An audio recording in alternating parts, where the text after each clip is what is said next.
We're about to begin just with a fairly standard ankle taping. There's just a few things to be considered along the way, just in terms of placement and reference points of where you actually start your strapping tape. I'm seeing here that's about the highest point that you want to work to. If you go too high, you use too much tape. Going too low, you don't get the anchorage you require. But on the bottom level, a lot of athletes find if you strap too much further past the base of the 5th metatarsal, which I'm showing now, you find that feet go numb. So just with the black felt marker there, you're seeing really reference points you just stick to. You stay backwards of the one on your foot and down from the top part. You've got similar points on the inside as well, just to be careful of. Again, not strapping too much to the arch of your foot. There's a joint there which I'm marking now, which is called your syndesmosis. It's just important that the anchors you put on initially cover that well and provide good support for that. I'm using a 38mm rigid tape now. Just getting it started, working at a point, making sure the skin's not too oily. If it is, it needs to be cleaned off properly by the athlete before they actually apply the strapping tape. If it's too hairy, the same thing has to occur. You need them to shave. If the guys have been at work or they're sweaty, again, that has to be cleaned off as well. Using your reference points just on, making sure you apply the tape with a fairly good pressure as it wraps around on a slight angle so it just doesn't crease too much on the way through. Again, good application and not too tight, but tight enough to get a good bond between the skin. That's the first anchor.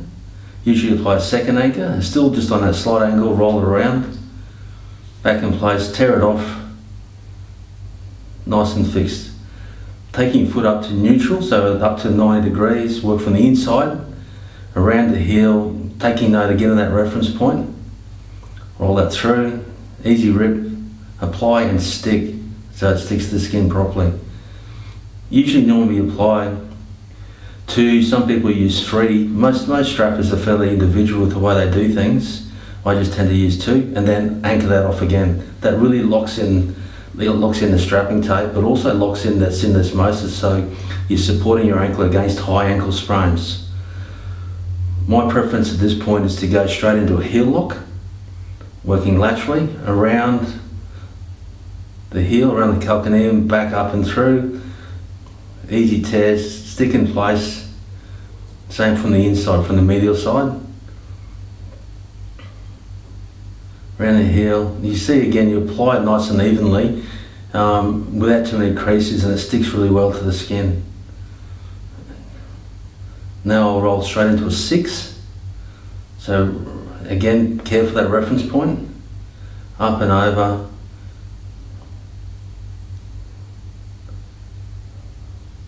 Apply, stick. I'll then usually work straight into a reverse heel lock. So working from down, apply around, back and through. You see the even placement of the tape as it's rolling on. That's all about just getting a good angle, a good starting angle. Roll that uneasily, and the tape does most of the work. You just have to apply a little bit of pressure as you're going. And again, just being careful of creasing.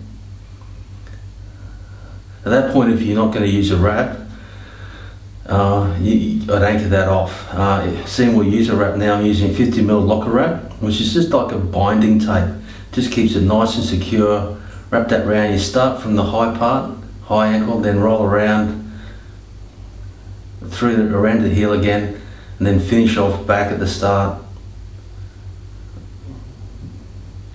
Stick in place and then apply an anchor again just to hold and stop the wrap from rolling up. So at that point, that's a fairly standard ankle.